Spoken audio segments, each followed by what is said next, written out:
Hello, Grace chatting here again with step 7 of communication for couples.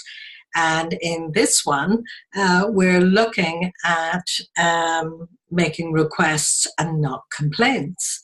So I wonder how many of you, and look, I don't wish to be sexist here, but usually it is women saying to men in cars, women are usually saying to men, oh, slow down.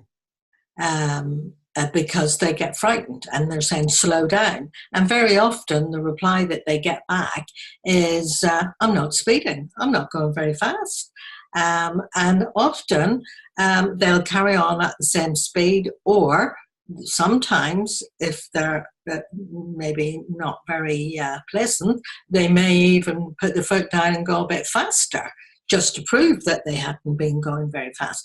So it's really not useful in that situation to say, slow down. What works better with reasonable people is to make a request and to say, actually, my stomach is churning and I'm starting to feel a little bit sick and I feel frightened, and I'd really like it if you slowed down. Now, that is making a request, and often, probably most times, a reasonable partner will hear, oh, you're feeling, churned up and feeling frightened, and yeah, okay, so they will slow down. So there is a default position for probably the majority of people is to make a complaint.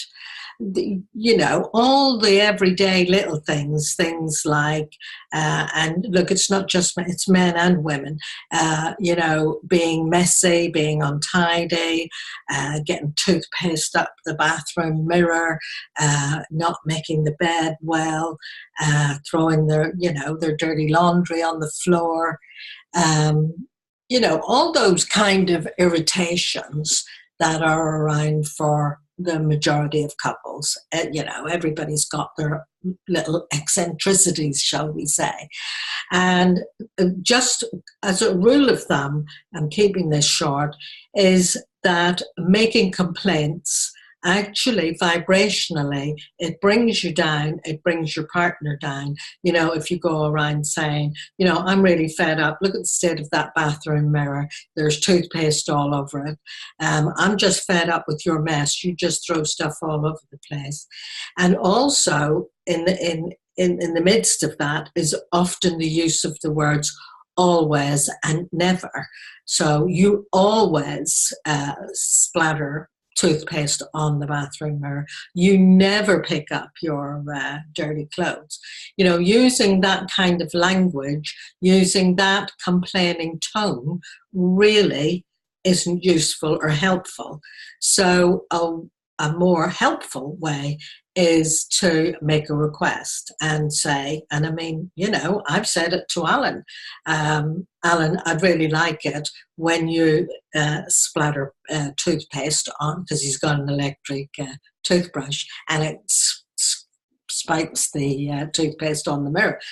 When you spike toothpaste on the mirror, I'd really like it, and I'd really appreciate it if you give it a wipe after. So, just a gentle request. And often he just hasn't thought about it. So likewise, my tendency would be to just give the duvet a bit of a shake on the bed and let it land. Alan likes it nice and neat, and he would say to me, Grace, when you're making the bed, could you make it with love, please? Rather than, you never get, that bed's always messy, how you make it, why don't you do it properly? There's no complaint in it. And really, to just make it a habit, not to go around making complaints, not to go around moaning and groaning, because it drags you down, to just be respectful, cultivate the habit of being respectful, and make requests. It makes a huge difference, and it's much better role modeling for your children, and it's much better atmosphere for your children to be growing up in.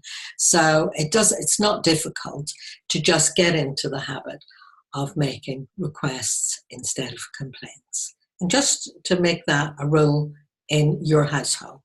So I'll catch you in the next video. Bye for now.